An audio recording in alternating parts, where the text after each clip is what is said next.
अगर किसी ने हमारी जमीन धोखे से ले ली है तो उसे वापस अपने नाम पर हम कैसे ले सकते हैं दोस्तों। आज के टॉपिक जो है ना दोस्तों बहुत ही अहम होने वाला है आप लोगों के लिए। तो वीडियो को छोड़ने की गलती मत कीजिएगा, क्योंकि आपके साथ या आपके किसी अपनों के साथ या आस पड़ोस के साथ इस तरह की घटना हो सकती है दोस्तों। और जैसा कि आपको पता है कि बिहार में अभी राजस्व अभियान का कार्य चल रहा है दोस्तों, तो बिल्कुल भी घबराने वाली बात नहीं है। यहाँ पर इस वीडियो में हम सारा कुछ जानेंगे कि किस तरह से आपकी ली हुई जमीन को वापस अपने नाम पर कैसे करवा सकते हैं। नमस्कार दोस्तों, एक बार फिर से स्वागत है आपका मेरे चैनल पर। और आज की वीडियो दोस्तों बहुत ज्यादा अहम मुद्दे पर होने वाली है। आप देखेंगे इस तरह की प्रॉब्लम हर किसी को देखने को मिलती है। अगर किसी ने दोस्तों आपकी जमीन को भी इस तरह से धोखे से ले लिया है और सारे कागज यानी कि खेसरा नंबर या मतलब जो भी आपका कागज होता है जरूरी जिससे पता चलता है कि जमीन आपकी है, वो सारे अगर कागज आपके पास है दोस्तों तो आपको घबराने की कोई जरूरत नहीं है। किसी ने अगर धोखे से ले भी लिया या अपना दबदबा बनाकर ले लिया है तो सबसे पहले दोस्तों यहाँ पर मैं एक बात बताना चाहूंगी, आप लोगों को ना इस चीज के लिए झगड़ा करने की जरूरत नहीं है। क्योंकि आप देखेंगे बहुत सारे ऐसे केसेस में मामले में है जो लोग जमीन को लेकर बहुत ज्यादा विवाद करते हैं। तो दोस्तों आपको यहाँ पर है ना विवाद करने की जरूरत नहीं है, क्योंकि दोस्तों अब वो जमाना चला गया कि अब आपको लड़ाई करना है या झगड़ा करना है, आपको लीगल तरीके से अपनी जमीन को वापस लेना है दोस्तों। कि आपको पता है कि ये बहुत अच्छा हमारे बिहार सरकार में एक नियम लाया गया है, मतलब राजस्व अभियान लेकर, जिसके अंतर्गत दोस्तों आपकी जमीन अगर ओरिजिनल आपके पास कागज है ना तो अपने आप दोस्तों आपके पास हो जाएगी। बस छोटा सा आपको एक प्रोसेस करना पड़ेगा, उसके थ्रू आप अपनी जमीन को वापस ले सकते हैं।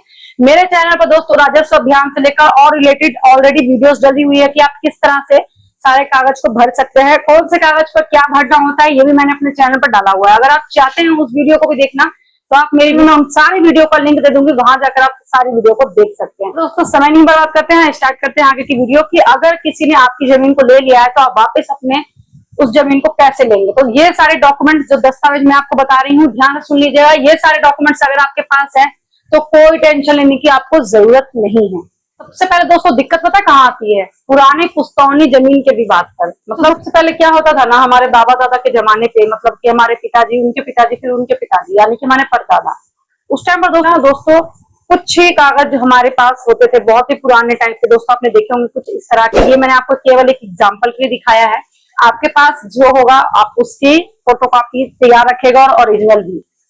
तो दोस्तों इस तरह के कुछ कागज देखने को मिलते थे। तो उस टाइम ना ऑनलाइन इतना मतलब तेजी से नहीं था दोस्तों, उस टाइम ऑनलाइन का कोई कार्य नहीं होता था, तो जो कागज होते थे वो इस तरह के होते थे दोस्तों। लेकिन अब ऑनलाइन आने से ना दोस्तों सारी प्रॉब्लम हमारी दूर हो गई। क्योंकि देखिए अगर आपके पास ओरिजिनल कागज है, आप ऑनलाइन अप्लाई करते हैं, क्योंकि जब आप जमाबंदी का फॉर्म भरते हैं दोस्तों तो उस टाइम पर आप ऑनलाइन का एक फॉर्म भरते हैं, उसके थ्रू दोस्तों आपकी जितनी भी डिटेल्स होती है ना जमीन से रिलेटेड वो सारी आपको देखने के लिए मिल जाती है। तो दोस्तों सबसे पहले यहाँ पर मैं बात कर लेती हूँ कि वो कौन कौन से कागज है जो आपके पास होना चाहिए। असली रजिस्ट्री यानी कि दोस्तों बैनामा जिसको कहते हैं, ये आपके पास होना चाहिए। जमाबंदी जिसके भी नाम पे हो दोस्तों, ये आपके पास ये सारे कागज होने चाहिए। किराया या रसीद किसके नाम से दोस्तों अभी तक कटता आया है वो आप देख लीजिएगा। अगर आपके परिवार के व्यक्ति के नाम पे ये सारी चीजें हैं तो दोस्तों आपको घबराने की कोई बात नहीं है। आपके परदादा के नाम पर होगी तो आप तो उन्हीं के वंशज है, तो वो जमीन ऑलरेडी आपके नाम पे हो जाएगी अगर ये सारी चीजें अगर आपके पास है तो।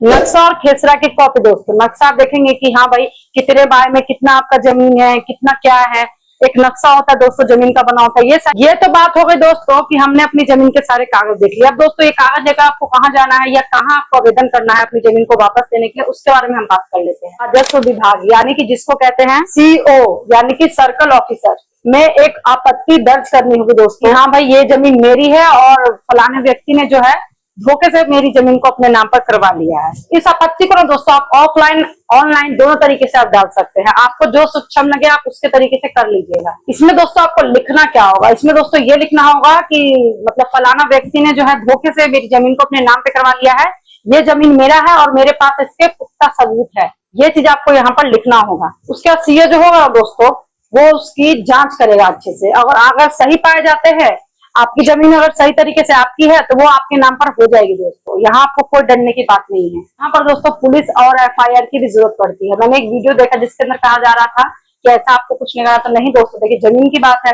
और सामने वाला व्यक्ति इतने आसानी से तो आपकी जमीन नहीं छोड़ेगा। क्योंकि पहले क्या होता था दोस्तों दबदबा बनाकर लोग जमीन हड़प लेते थे, लेकिन अब ऐसा नहीं है दोस्तों, क्योंकि अब 2025 चल रहा है और टेक्निक जो है दोस्तों बहुत ज्यादा स्मार्ट हो गई है। सरकार ने भी यही सब चीज को देखते हुए ना राजस्व अभियान का ये दौर शुरू किया, जिसके अंतर्गत जिस बेचारे की जमीन है ना, जो सही मालिक है उसके हक में उसको जमीन मिल सके। दोस्तों अगर सही कागज है, सही तरीके से आपको जमीन देने के तैयार हो जाता है तो ठीक है दोस्तों। अगर वो मनमानी करता है, नाकाकानी करता है, झगड़ा करता है तो आपको झगड़ने की जरूरत नहीं है, सीधा आपको जाना है और एफआईआर लिखवाना है। अगर दोस्तों आईपीएस 420 धोखाधड़ी के लिए दोस्तों आपको पता होगा 467 और 468 फर्जी दस्तावेज बनाने हेतु के अंतर्गत ये आता है दोस्तों। इस तरह का एफआईआर आप करवा सकते हैं सामने वाले के खिलाफ। तो पुलिस जो है ना इसकी जांच करेगी और आपकी जांच शीट जो होगी ना कोर्ट में भेजेगी। तो ये तरीके से ऑनलाइन जो भी आपका कागज है उस तरीके से आपको अप्लाई कर देना होगा।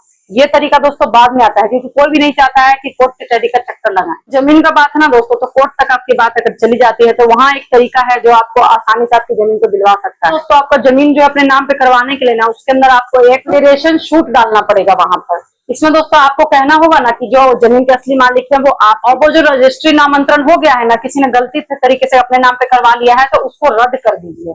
ये सब चीजें आपको यहाँ पर करना पड़ेगा। उसके बाद दोस्तों आपके पास जो भी सबूत है जो मैंने आपको बताया है, जो डॉक्यूमेंट्स वो देखेगा दोस्तों, और कोर्ट है जो आपके हित में फैसला लेगा अगर आपका सारा कागज सही पाया जाता है। तो जो दस्तावेज है उसके अंदर आप ये वाला भी ऐड कर सकते हैं, जहाँ पर आपको मोटेशन नामांतरण आदेश, ये जो है ना आपका एक पुख्ता सबूत हो सकता है। मान लीजिए अगर आपका नामांतरण है जो आपके नाम से या आपके पुरखों के नाम से, जो आपके दादा बाबा थे उनके नाम से हुआ है, तो ये आपका एक पुख्ता सबूत हो सकता है। पुराने कागज, आपके बाबा दादा के पुराने कागज, तो पुराने जमाने में क्या होता था, जैसे कि खतौनी होता था, परवाना होता था, पट्टा होता था, पुराने जमाने में इस तरह के कागज चलते थे, वो सारी चीजें आपके यहाँ पर होनी चाहिए। सारा कागज अगर आपके पास है ना दोस्तों, तो ये साबित करता है कि ये जमीन जो है आपकी है, आपके पुरखों की है।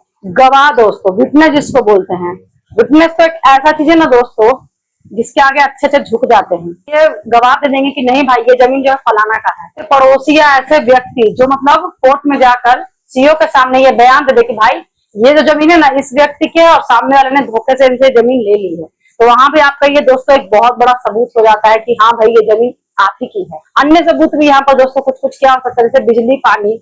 पहले के जमाने में ऐसा होता नहीं था, लेकिन अगर आपके पास है दोस्तों बिजली का पानी का कोई ऐसा बिल है दोस्तों, तो वो वहाँ पर आप दिखा सकते हैं। फिर डेफिट भी आप यहाँ पर एक बनवा सकते हैं। पंचायत या मुखिया का प्रमाण पत्र भी, अगर मुखिया और पंचायत आपको बनाकर दे देती है एक प्रमाण पत्र, तो वो भी आपका यहाँ पर एक सबूत हो जाएगा। उम्मीद करती हूँ दोस्तों ये जानकारी आपको अच्छी लगी होगी। दोस्तों अगर वीडियो आपको पसंद आई तो दोस्तों ये वीडियो को आप अपने परिवार और इधर उधर भी साझा कर सकते हैं, ताकि अगर उनको भी कोई दिक्कत आ रही है दोस्तों तो वो ये वीडियो देखकर जानकारी को पता लगा सकते हैं। और कंटिन्यू मैं अपने चैनल पे ना दोस्तों इस तरह की वीडियो आपके प्रॉब्लम्स को लेकर आती रहती हूँ। या मैं अपने चैनल पर दोस्तों आपके क्वेश्चन के जो आपके सवाल होते हैं उस पर भी वीडियो बनाती हूँ दोस्तों। तो अगर आपका भी कोई सवाल है इस चीज से जुड़ा हुआ तो आप मुझे पूछ सकते हैं। अगर आप अभी भी पूछना कुछ चाह रहे हैं तो मुझे कमेंट कर दीजिएगा, मैं आपके कमेंट का आंसर बिल्कुल देती हूँ दोस्तों। जो भी मेरे से कमेंट करता है मैं बिल्कुल आंसर देती हूँ सभी के कमेंट का। तो अगर वीडियो अच्छी लगी हो तो लाइक कर दीजिएगा, और चाहते हैं कंटिन्यू इस तरह की वीडियो को पाने के लिए दोस्तों मेरे चैनल को सब्सक्राइब भी कर दीजिएगा। तो एक और नए टॉपिक के साथ दोस्तों आपको फिर से मिलती हूँ, तब तक के लिए दोस्तों धन्यवाद।